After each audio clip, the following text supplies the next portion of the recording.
જય માતાજી, જય સોનબાઈમાં. હું છું દેવાયત ખવડ. હમણાં જ મેં ચાલી રહેલા વિવાદનો એક વિડીયો પાછો બીજો મારી સામે આવ્યો અને મેં સાંભળ્યો એટલે મને એવું લાગ્યું કે મારે જવાબ દેવો બહુ જરૂરી છે. પબ્લિક સુધી, સારા માણસ સુધી એક સારો મેસેજ પહોંચે એટલા માટે. એ વિડીયોમાં એ બોલે છે પહેલો પોઈન્ટ કે એડ્રેસ છુપાવવું પડે છે એને. તો મારે એડ્રેસ કેમ છુપાવવું પડે ભાઈ? મારી તો અપડેટ હોય કે મારો ગઈકાલે આ કાર્યક્રમ છે, છતાંય તારે એડ્રેસ જોતું જ હોય તો ઇસ્કોન આંબલી રોડ ઉપર મારી ઓફિસ છે, આ મારું એડ્રેસ. ઓકે.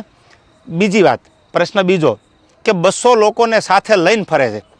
200 લોકો એટલે એક ગાડીમાં 4નું 5નું સીટિંગ હોય, તો 200 લોકોમાં કેટલી ગાડીઓ કમસે કમ મારે જોવે? આપ પણ જાણો છો. જેને જેને ડાયરા કર્યા આયોજકને પૂછો કે કેટલી ગાડીઓ લઈને આવું છું, એ બધા પ્રૂફ પુરાવા દેવાની જરૂર નથી. આ એકદમ ફેક્ટ વાત છે, ઉપજાવેલી વાત છે એની. ત્રીજી વાત કરું તો સમાધાન કરવા માટે 50 લોકોને દોડાવ્યા. આવો એ બ્લેમ કરે છે મારી પર. હું સમાધાન કરવા દોડાવું?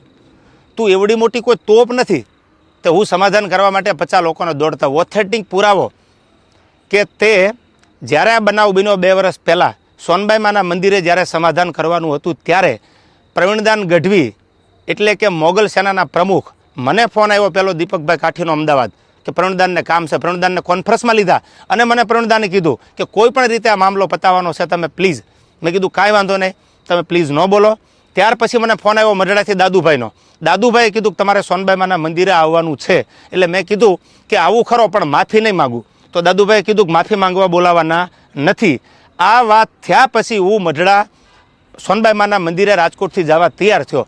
એટલે તું એવી કોઈ મોટી તોપ નથી કે મારે સમાધાન માટે 50 લોકોને તારી પાછળ દોડાવવા પડે. મારે બહુ જાજી વાત કરવી નથી, કારણ કે પબ્લિક પાસે, ઓડિયન્સ પાસે એટલો બધો સમય નથી આ ફાલતુ વાતું સાંભળવાનો.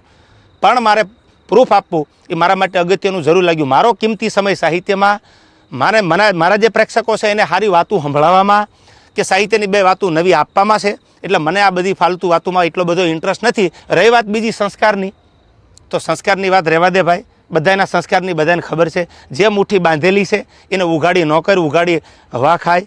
એટલે આ બધી વાત છોડી દે. અને રહી વાત છેલ્લી મોરાની, તો તને સ્ટેજ પરથી પણ કીધું હતું કે જેદી મજા આવે ત્યારે મોરો દેવાની તારી તૈયારી છે, એથી જ આજે મારી તૈયારી છે. પહેલ તે કરી છે એટલે હું તારી રાહ જોઉં છું. સમાધાન પછી સ્થિર પાણીમાં કાંકરીનો ઘા તે કર્યો છે, તો હું તારી રાહ જોઉં છું. આઈ એમ વેઇટિંગ ફોર યુ. કોઈ લાંબી ચર્ચા કરવાની જરૂર નથી. મેં આની પહેલાંય કીધું હતું ને, હજી કહું છું, ડાયલોગબાજી બંધ કરી દે.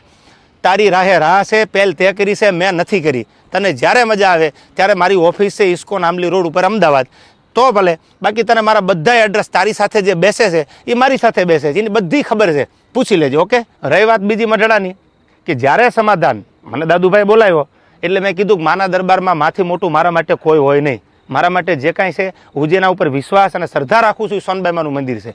એટલે મેં માફી માંગી લીધી. નો ડાઉટ વાત પૂરી થઈ ગઈ. ત્યાર પછી એવું બોલ્યો કે સમાધાન પછી આ ભાઈએ ચાળા કર્યા છે. એક પણ ચાળાનો વિડીયો બતાવી દે, ઓડિયો બતાવી દે તો હું માનું કે તું સાચો છો.